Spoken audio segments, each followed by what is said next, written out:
Pemirsa, kita menuju ke informasi yang pertama. Pemkot Pekalongan pastikan pecandu narkoba tak akan dipidana apabila melapor secara sukarela. Pemerintah Kota Pekalongan memastikan pengguna narkoba yang melaporkan secara sukarela ke Badan Narkotika Nasional atau BNN setempat untuk menjalani rehabilitasi tidak akan dipidanakan. Hal ini ditegaskan oleh Wali Kota Pekalongan, Haji Ahmad Auzan Arslan Junaid, dalam kegiatan Ngopi Bareng Wali Kota Pekalongan bertepatan dengan Hari Anti Narkoba Internasional atau HANI tahun 2023 yang diselenggarakan oleh Badan Kesatuan Bangsa dan Politik atau Bakes Bangpol, Kota Pekalongan, bersama dengan Gerakan Taruna Anti Narkoba atau GERTAK. Akselerasi War on Drug menuju Indonesia Bersinar yang berlangsung di Red Box Cafe Pekalongan pada Senin malam 26 Juni 2023. Dalam kegiatan ini juga dilakukan penandatanganan komitmen bersama untuk sepakat perang melawan narkoba. Menurutnya, peringatan HANI selalu diperingati setiap tahunnya oleh pemerintah Kota Pekalongan pada tanggal 26 Juni yang diawali dengan upacara peringatan HANI. Dilanjutkan tes urin secara acak dengan sasaran para pejabat Pemkot, Forkopimda, ASN dan non-ASN hingga pelajar sekolah. Berdasarkan informasi dari BNN Kabupaten Batang, kasus penyalahgunaan dan peredaran gelap narkotika di Kota Pekalongan masih cukup tinggi penggunanya, di mana tidak mengenal usia dan jabatan. Untuk digarisbawahi dan diketahui masyarakat, bahwa apabila masyarakat pengguna atau pencandu narkotika menyerahkan dan melaporkan diri secara sukarela untuk direhabilitasi, yang bersangkutan tidak akan dijerat hukum atau dipidana. Justru, ia akan direhabilitasi oleh BNN secara gratis. Disampaikan Aaf, begitu pula masyarakat umum yang mengetahui peredaran narkotika di sekitar lingkungannya, baik tetangga, kerabat, teman, dan masyarakat itu melapor ke pihak yang berwenang, baik itu ke pihak kepolisian atau BNN, maka identitas pelapor akan dijamin kerahasiaannya.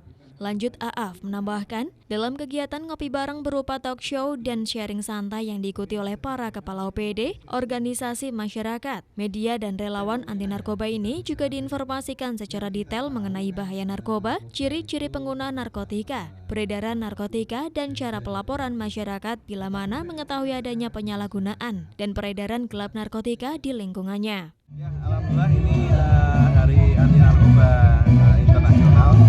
Selalu kita peringati setiap tahun.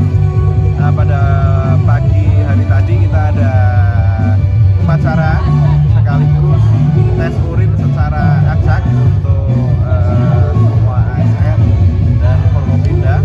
Ini termasuk komitmen kita bersama, dan ini kita ada bahas tentang narkotika, terutama di Kota Pekalongan ini kan masih tinggi penggunanya.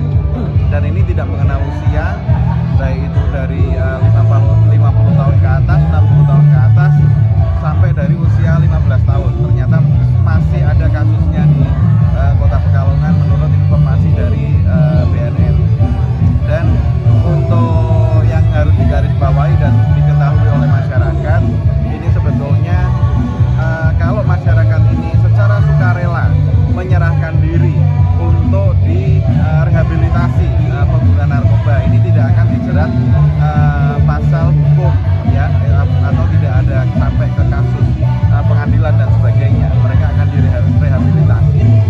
Sementara itu, Kepala BNN Kabupaten Batang, Krisna Anggara menjelaskan bahwa untuk tempat rehabilitasi narkotika sendiri ada yang dikelola pemerintah maupun swasta. Untuk rehabilitasi yang dikelola swasta atau komponen masyarakat pasti berbayar, sedangkan rehabilitasi milik BNN yang merupakan bagian dari pemerintah, maka biayanya gratis.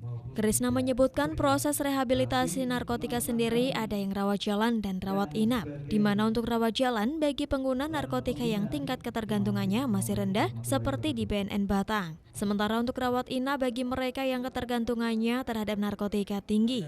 Penyalahgunaan narkotika erat kaitannya dengan sikap paranoid dari efek obat yang dikonsumsinya. Oleh karena itu, orang-orang terdekatnya harus mendorong dan mendampingi si pengguna narkotika agar bersedia melaporkan diri secara sukarela ke BNN untuk mendapatkan rehabilitasi.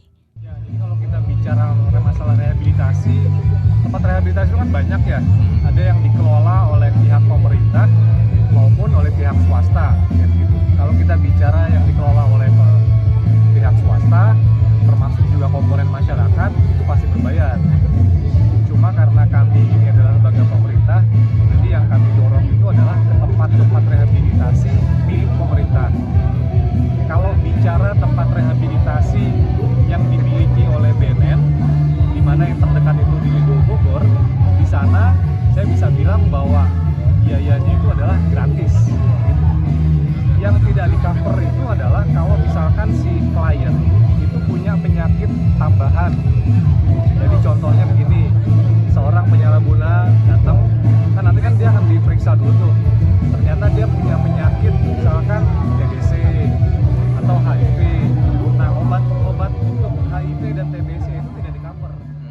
Saif Robani, Batik TV, melaporkan.